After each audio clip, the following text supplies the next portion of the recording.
রবিবার বাঁকুড়া সাংগঠনিক জেলা তৃণমূল কংগ্রেসের শ্রমিক সংগঠন আইএনটিটিউসির উদ্যোগে এলাকার সাধারণ মানুষের চিকিৎসা পরিষেবা দেওয়ার জন্য একটি স্বাস্থ্য শিবিরের আয়োজন করা হয়। এদিন মেজিয়া শিল্পাঞ্চলের গঙ্গাজল ঘাটে দুর্লভপুরে সংগঠনের জেলা কার্যালয় দুর্লভপুর শ্রমিক ভবনে বিনামূল্যে স্বাস্থ্য শিবিরটি হয় বলে জানান সংগঠনের জেলা সভাপতি রথীন বন্দ্যোপাধ্যায়। তিনি বলেন, জেলার মেজিয়া বড়জলা শিল্পাঞ্চলে দূষণ একটি মারাত্মক সমস্যা। সাধারণ মানুষের সচেতনতা না থাকায় বহু মানুষ দূষণজনিত নানা রোগে আক্রান্ত হয়ে পড়েছেন। তারা মারাত্মক অসুখ না হলে হাসপাতালে মুখী হন না। তাদের কথা ভেবে বিশেষজ্ঞ চিকিৎসক দিয়ে এই স্বাস্থ্য শিবির করেছেন বলে জানান রথীন বন্দ্যোপাধ্যায়। তিনি বলেন, এদিন হৃদরোগ বিশেষজ্ঞ, চর্মরোগের ডাক্তার, চক্ষু বিশেষজ্ঞ ও সাধারণ চিকিৎসকরা এদিন শতাধিক মানুষের স্বাস্থ্য পরীক্ষা করেন। যাদের আরও বড় ধরনের চিকিৎসার প্রয়োজন তাদের পরামর্শ দিয়েছেন। সাধারণ রোগীদের প্রয়োজনীয় ওষুধপত্রও দেওয়া হয়। এদিন শতাধিক মানুষ তাদের স্বাস্থ্য পরীক্ষা করিয়েছেন।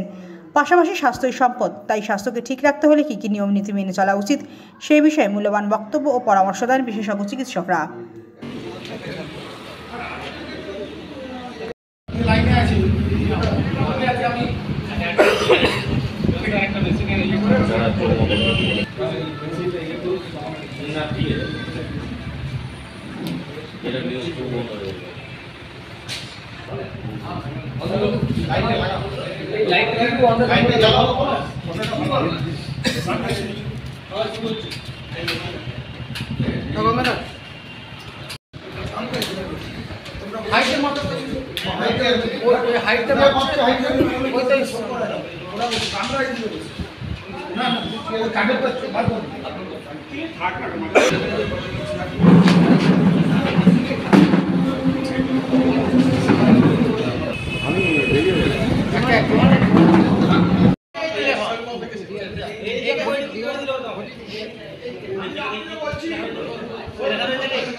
আমরা বাড়ির সবাই করে এক একটা পালা চলছে, একজনের হয়েছে, তারপর একজন হচ্ছে, তারপর একজন হচ্ছে, চলতে কেন হয়? ওনার শরীর থেকে যে জীবাণু সেটা হাঁচি, কাশি, পায়খানা, পেচ্ছাপের মাধ্যমে ছড়ায় বাড়ির অন্যদের কারো।